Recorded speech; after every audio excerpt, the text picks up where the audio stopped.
Hi everyone, and welcome to another segment of AstrologyAnswers.com's weekly horoscope. My name is Terence Guardino, and I'll be your host today.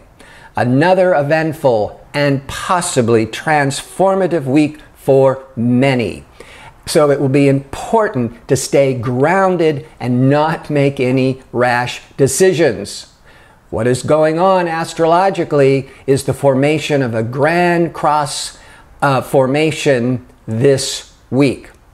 This means that these planetary energies will be at cross purposes to each other. The best advice is to stay centered, try to be detached if possible, and not react to external events. And definitely try not to make any important life-changing decisions for the next couple of weeks.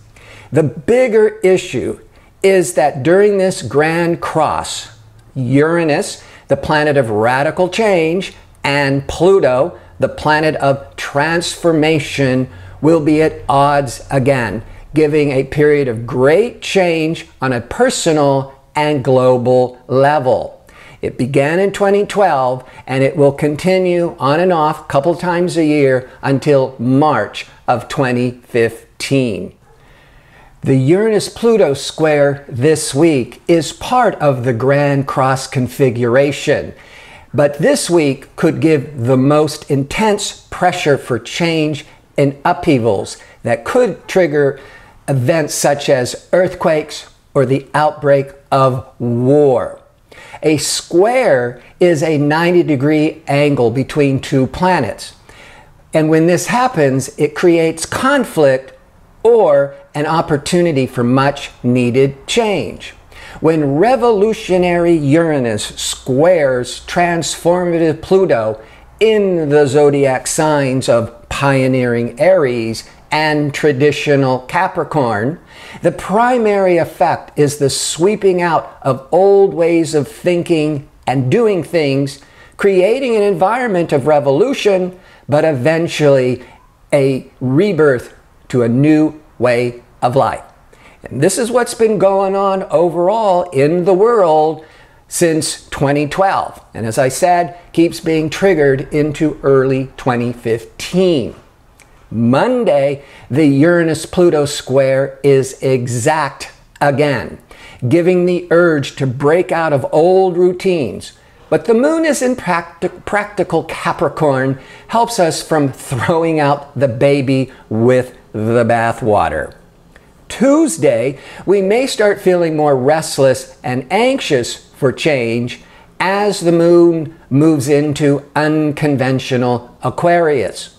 Now, impatient Mars forms a square to expansive Jupiter that can trigger impulsive spending, but it can also be you can also become overly generous. So you have to be careful about your spending habits.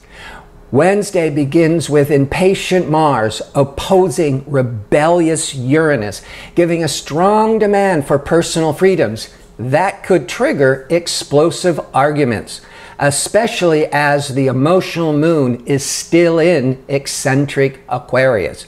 But by midday, Mars contacts Pluto, completing the Grand Cross configuration, as a Mars-Pluto contact can trigger intense emotional dramas.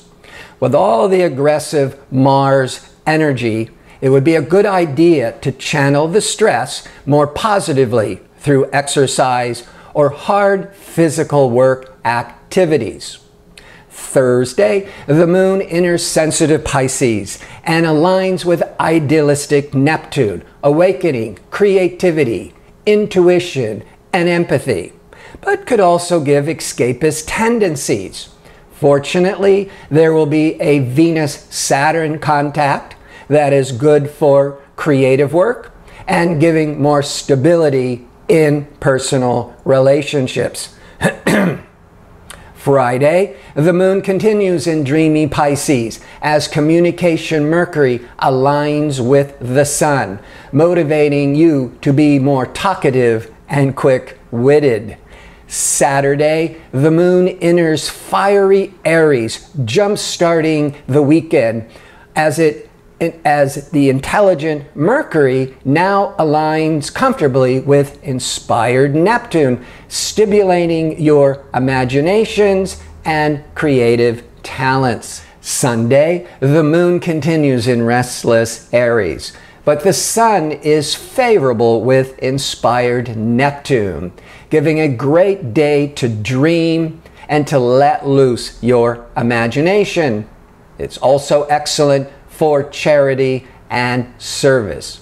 So thank you for checking in today. I hope to see you next week for the next weekly segment. Until then, thank you and have a great day.